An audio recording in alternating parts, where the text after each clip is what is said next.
Hello there, everyone, and welcome to UC Overtime. I'm Jermaine Trotter. And I'm Corinne Bush. We are so excited to be bringing you to the sporting events this semester. Last week, the Utica men's soccer team went up against local rival SUNY Poly. The first and only goal of the game came right under the first hour, giving SUNY Poly the win 1-0. Highlights of the game include UC junior Sari Konate with 4 attempted shots, and UC sophomore Cody Zaidias with 2 saves against 7 attempts. Last Friday, the women's volleyball team faced Houghton Highlanders in an intense game. Houghton started off the game by winning the first set with a score of 25-19, which only made the Pioneers more determined to defeat them. In the next 2 sets, the Pioneers struck down their opponents, giving them a 2-1 lead. This, however, was quickly taken away by the Highlanders in the last 2 sets, giving Utica College a 3-2 win. The women's tennis team earned their first conference win after defeating Sage for the second time this season. The game started off good for the double teams, with Morgan Willis and Bianca Bukas winning their match with a score of 8-6. Soon after, Victoria Vo and Haley Dakin earned an 8-0 win, giving the Pioneers a 2-1 win for the team.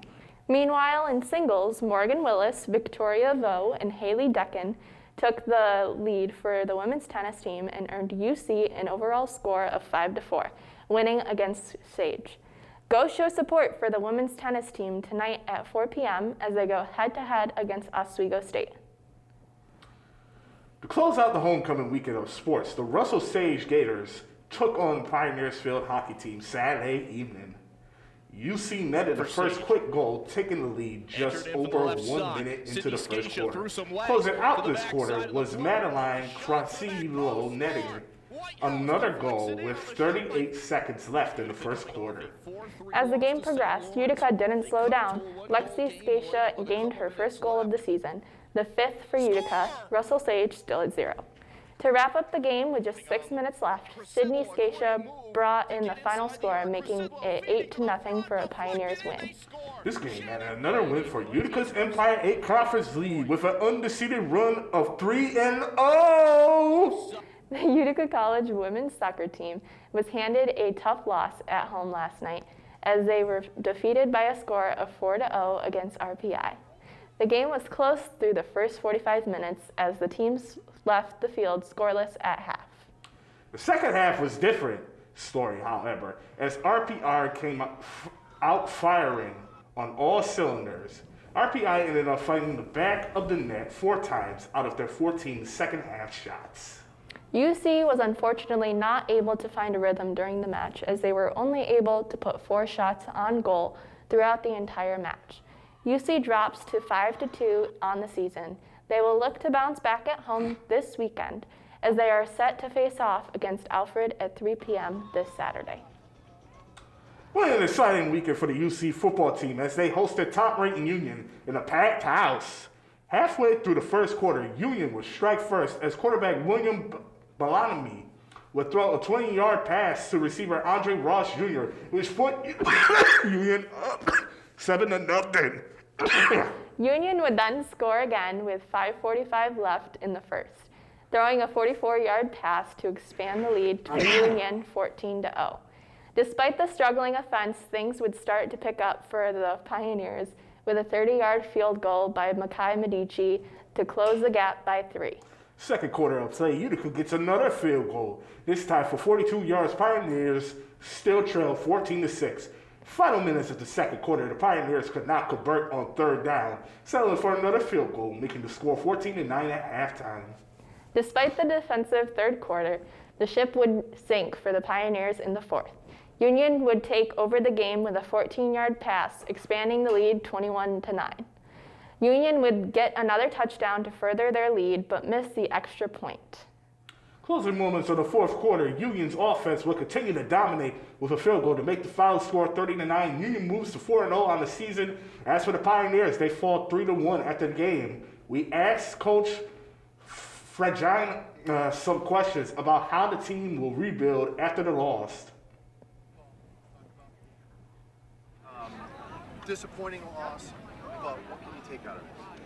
Well, I told the guys, the season's like, just like any chapter book, and our non-conference is done, at 3-1. Played good people. Western New England's consistently won their conference. We got that win last week. Union, Liberty League champs from last year, and there's some times that game could have swung the other way. You know what I mean? Like it has for us. So we'll certainly learn from a tough loss, but it's a good program. Good program. They made some plays. We needed a few more plays there to get back in the game. I really thought we were. There's a while there where it's 15-9, and I figured we're going to get back in this thing. But we'll definitely learn from it moving forward. Now we're getting ready for conference play. Let's talk about conference play. Look ahead. I know you just finished this one, but you guys are always looking ahead. Hartwick next week. Yeah. Big game. Yeah, big game. First conference game at Hartwick. It's always always a tough place to play down there in the Birdcage, and got to go down there and get the first conference win. Then we have a bye, and then we get into the meat of it. So listen, we got these guys have a lot of resolve. They're tough kids. They work hard, and I'm very confident they'll bounce back from it. You see a lot of glimpses of hope with this team when you're down. Just a play here, a play there. Is it just a matter of, guys, we got to just execute one more play? And you're talking a different game. You're talking taking the lead in the third quarter. Well, you always look at certain things. You look at red zone. You look at third and fourth downs. And we had to kick some field goals there. 3 of them, as opposed to you like to have at least 1 or 2 of those be touchdowns. As far as in the red zone, and then we had some big fourth downs we went for. We were aggressive and wouldn't change that at all. You know what I mean? And we could have needed one of those fourth downs to go our way. But again, a lot of credit to Union. Got to be. I mean, I know that you gave up 30 points, but your defense showed some really good signs, especially against that offense. Took the ball away a number of times. We did. We had a couple turnovers. We definitely settled down after it was 14-3. It was like the same as last week, right? We're down 14-3, and we're battling back in it. Again, we're down 14-3, and then we get 2 field goals, right? And I think it would have been nice if we could have had one of those as a touchdown. But defense played tough. Our guys played tough right to the end, and you learn more from losing a close game against a really good team. You learn a lot from that. So we will. Last question. Looking again to Hartwick, this is now a league game. Do you prepare any differently for a Hartwick than you do a Union? Not at all. No different. We're watching the film, got to prepare. What are they doing? What are their schemes, offense, defense, special teams? Who are their best players? What do we want to attack? So it really doesn't change. And these guys have really done a good job of, it's really been about us. We look at this game, as much credit as we'll give Union, today was about us, not making some of the plays, the big plays we've made, in the weeks earlier in the season. Thanks, Coach Vaj. This coming week, sports fans have many different options for sporting events on campus.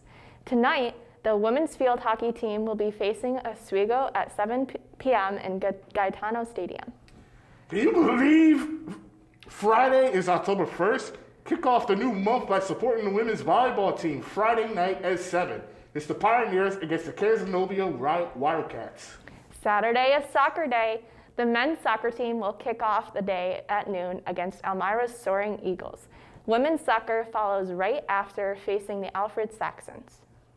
Coming off from Monday, the women's golf team will be hosting the UC Invitational at the Yolanda Sis Golf Club. The time of this invitational is still to be announced. If Saturday's soccer games weren't enough for you, the women's soccer team will be going face-to-face against Union College next Tuesday at 4 p.m. And that's all the UC sports we have for you this week. Thanks for tuning in, and don't forget to subscribe to our YouTube channel to stay up to date with everything going on in UC athletics. And always remember to fear the moose.